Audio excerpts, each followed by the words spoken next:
चलिए अभी हम लोग पढ़ेंगे संख्या। संख्या क्या है, संख्या किसे कहते हैं और इसके कितने भेद होते हैं, इसके बारे में हम लोग पढ़ते हैं। आज संख्या के बारे में पढ़ते हैं। पहले सबसे पहले हम लोग जान लें संख्या किसे कहते हैं। तो प्रकृति में जितनी भी वस्तुएं हैं उसको गिनने के योग से जिस हम लोग अंक का प्रयोग करते हैं, शब्द का प्रयोग करते हैं, उसे क्या कहते हैं हम लोग, संख्या कहते हैं। संख्या कहते हैं, संख्या यानी कि नंबर। संख्या के दो भेद होते हैं। संख्या के दो भेद, पहला होता है वास्तविक संख्या, दूसरा होता है काल्पनिक संख्या। पहला वास्तविक, दूसरा काल्पनिक। वास्तविक संख्या किसे कहते हैं इसके बारे में समझ लेते हैं, यानी कि रियल नंबर। वास्तविक संख्या के बारे में हम लोग जानते हैं परिमेय संख्या और अपरिमेय संख्या। परिमेय संख्या और अपरिमेय संख्या के संयुक्त रूप को हम लोग कहते हैं वास्तविक संख्या। यानी कि परिमेय और अपरिमेय मिलने से एक वास्तविक संख्या का निर्माण होता है। तो वास्तविक संख्या किसे कहेंगे, तो परिमेय संख्या और अपरिमेय संख्या के संयुक्त रूप को हम लोग कहेंगे वास्तविक संख्या। वास्तविक संख्या के दो भेद होते हैं। वास्तविक संख्या के दो भेद होते हैं, पहला होता है परिमेय, दूसरा होता है अपरिमेय। वास्तविक संख्या के कितने भेद, दो भेद, पहला परिमेय संख्या, दूसरा अपरिमेय संख्या। हम लोग अभी पढ़ते हैं परिमेय संख्या के बारे में। परिमेय संख्या किसे कहते हैं, तो परिमेय संख्या के बारे में अभी जान ले हम लोग। परिमेय संख्या क्या है, किसे कहते हैं, इसके बारे में जानते हैं। तो वैसी संख्या जो p बटा q के रूप में हो, वैसी संख्या जो p बटा q के रूप में हो और q का मान जीरो के बराबर नहीं हो। यानी कि हर में जीरो बराबर के रूप में नहीं होना चाहिए। हर में कभी जीरो आना ही नहीं चाहिए, क्योंकि जब हर में जीरो आ जाएगा तो ये संख्या अपरिभाषित हो जाएगी। बटा में जब जीरो लिख देते हैं, जैसे कि 5 बटा 0 लिख दिए, तो ये 5 बटा 0 का मतलब अपरिभाषित हो गया। तो ये परिमेय कहां हुआ, ये परिमेय नहीं हुआ। तो जिस संख्या के बटा में जीरो आ जाए तो वो परिमेय संख्या नहीं कहलाएगी। जिस संख्या के बटा में जीरो आ जाएगा वो संख्या परिमेय संख्या नहीं कहलाएगी।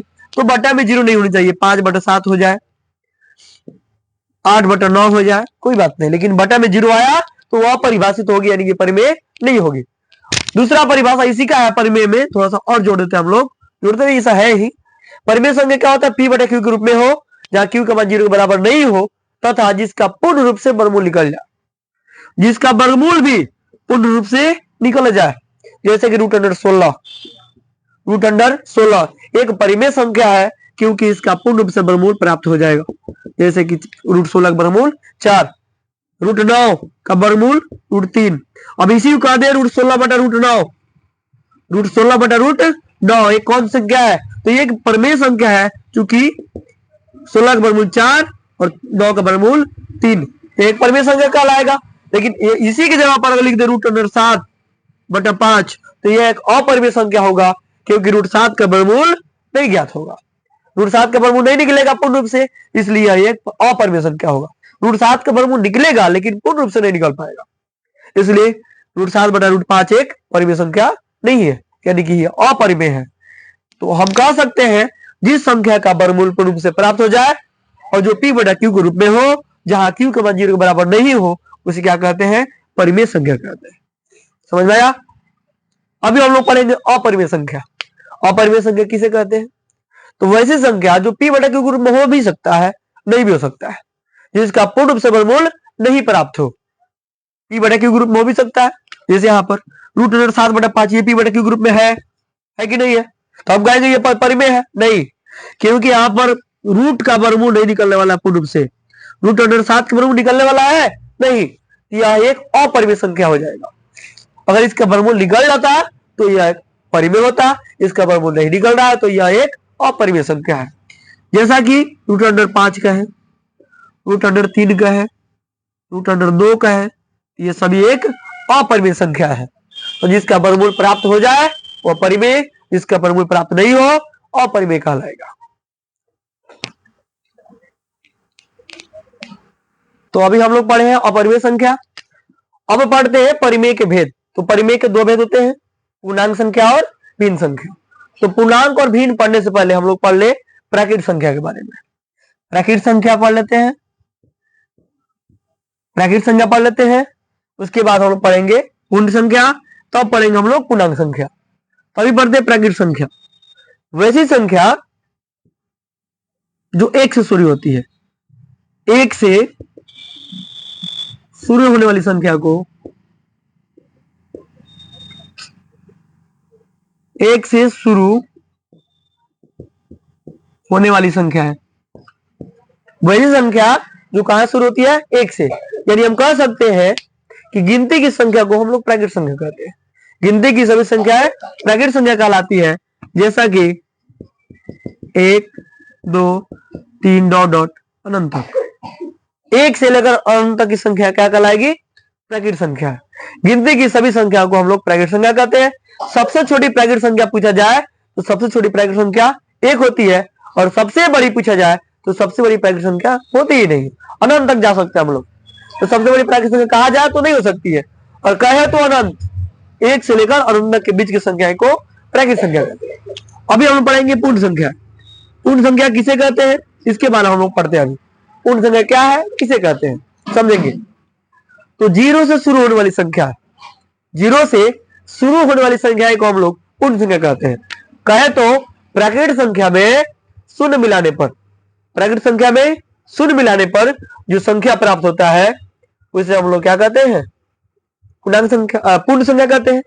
गिनती की सभी संख्याओं में शून्य मिलाने पर जो संख्या प्राप्त होती है उसे पूर्ण संख्या कहेंगे, या प्राकृत संख्या में शून्य मिलाने पर जो संख्या बनती है उसे हम लोग पूर्ण संख्या कहेंगे, या 0 से शुरू होने वाली संख्या को पूर्ण संख्या कहेंगे। सबसे छोटी पूर्ण संख्या कितनी होती है, तो यहाँ पर हो जाएगा 0। सबसे छोटी पूर्ण संख्या 0, 0 से शुरू होती है और अनंत तक जाती है।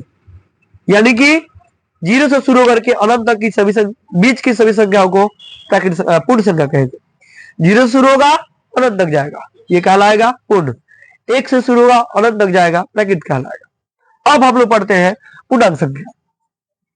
अभी हम लोग जानेंगे प्राकृत संख्या, पूर्ण संख्या। अब हम लोग जानेंगे पूर्णांक संख्या किसे कहते हैं, तो समझेंगे। प्राकृत संख्या में शून्य मिला दिए तो ये बन गया पूर्ण संख्या। अब क्या करते हैं, पूर्णांक संख्या में क्या करते हैं, पूर्ण संख्या के समूह में, पूर्ण संख्या के समूह में क्या मिला देते हैं, पूर्ण संख्या के समूह में माइनस की संख्या मिला देते हैं। पूर्ण संख्या के समूह में क्या मिलाते हैं, माइनस संख्या। अभी देखते हैं इसको, पूर्णांक पढ़ रहे हैं अभी। पूर्णांक यानी कि प्राकृत में 0 मिला है तो पूर्ण बना। अब पूर्ण संख्या में क्या मिला दीजिए, ऋणात्मक संख्या मिला दीजिए, यानी कि ऋण संख्या, शून्य संख्या तथा धन संख्या।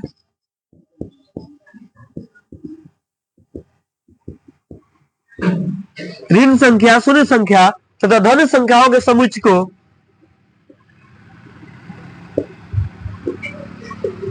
पूर्णांक संख्या कहते हैं। यदि जिस संख्या में ऋण संख्या भी सम्मिलित हो, शून्य संख्या भी सम्मिलित हो और धन संख्या भी सम्मिलित हो, ये क्या कहलाएगी, पूर्णांक संख्या कहलाएगी। जैसा कि -3 डॉट डॉट करके -3 -2 -1 0 1 2 3 डॉट डॉट, इधर भी माइनस संख्या, शून्य संख्या और धन संख्या, यानी कि ऋण संख्या, शून्य संख्या और धन संख्या के समुच्चय को क्या कहते हैं, पूर्णांक संख्या कहते हैं। 0 से दाहिने तरफ धन संख्या, 0 के बाएं तरफ ऋण संख्या, इधर ऋण संख्या है, इधर धन संख्या, और बीच में कौन संख्या है, शून्य संख्या। ये जब तीनों मिलेंगे तो क्या बनेगा, पूर्णांक संख्या बनेगी। ठीक ना। अभी हम लोग पढ़े पूर्णांक संख्या। पूर्णांक संख्या में कौन आएगा, ऋण संख्या, शून्य संख्या और धन संख्या आएगा। अभी हम लोग पढ़ लेते हैं भाज्य संख्या। पहले काल्पनिक संख्या क्या है, उसके बाद भाज्य पढ़ते हैं, अभाज्य पढ़ते हैं, सम संख्या, विषम संख्या पढ़ लेते हैं। काल्पनिक संख्या क्या है इसके बारे में पढ़ते हैं। तो माइनस ऋण संख्याओं के वर्गमूल को, ऋण संख्याओं के वर्गमूल को हम लोग काल्पनिक संख्या कहते हैं। ऋण संख्या के वर्गमूल क्या कहते हैं, काल्पनिक संख्या। अब हम लोग पढ़ लेते हैं भाज्य संख्या, अभाज्य संख्या, इसके बाद पढ़ लेंगे हम लोग सम संख्या और विषम संख्या। पढ़ते भाज्य संख्या क्या है, तो वैसी संख्या जिनका 2 से अधिक अपवर्तक हो, वैसी संख्या जिनका 2 से अधिक अपवर्तक, अपवर्तक 2 से अधिक होनी चाहिए, अपवर्तक अपवर्तक 2 से अधिक होनी चाहिए, 2 से अधिक। जैसा कि ले लेते हैं 6, तो 6 का गुणनखंड कितना हो सकता है? 1 2 3 6, 1 2 3, इसका 4 का अपवर्तक आया कि नहीं आया? ले लेते हैं 8, 8 में हो जाएगा 1 2 4 8, इसका भी 2 से अधिक अपवर्तक है। ले लेते हैं 12, 12 लेते हैं, 12 ले लेते हैं जैसे, तो 12 का अपवर्तक क्या हो जाएगा? 1 2 3 4 6 12, 1 2 3 4 5 6, इसके 6 अपवर्तक हो गए। यानी जिस संख्या का 2 से अधिक अपवर्तक हो वो कौन संख्या कहलाएगी? बाह्य संख्या कहलाएगी। और जिस संख्या का 2 और केवल 2 ही अपवर्तक हो, यानी वैसी संख्या है जो एक और स्वयं को छोड़कर किसी अन्य संख्या से भाग नहीं लगे, वैसी संख्या है अभाज्य संख्या कहलाती है। यानी जिनका केवल 2 ही अपवर्तक हो वो क्या कहलाती है? अभाज्य संख्या। जैसा कि 2 5 7, 2 का केवल 2 अपवर्तक है, 1 और 2, 5 की केवल 2 अपवर्तक है, 1 और 5, 7 के केवल 2 अपवर्तक है, 1 और 7, यानी वैसी संख्या है 3 का केवल 2 अपवर्तक है, 1 और 3, तो वही संख्या है जिनका केवल 2 और 2 ही अपवर्तक हो, यानी कि एक और स्वयं को छोड़कर किसी अन्य संख्या से भाग नहीं लगे, वही संख्या कहलाती है अभाज्य संख्या। अभी हम पढ़ते हैं इसके बाद सम संख्या और विषम संख्या।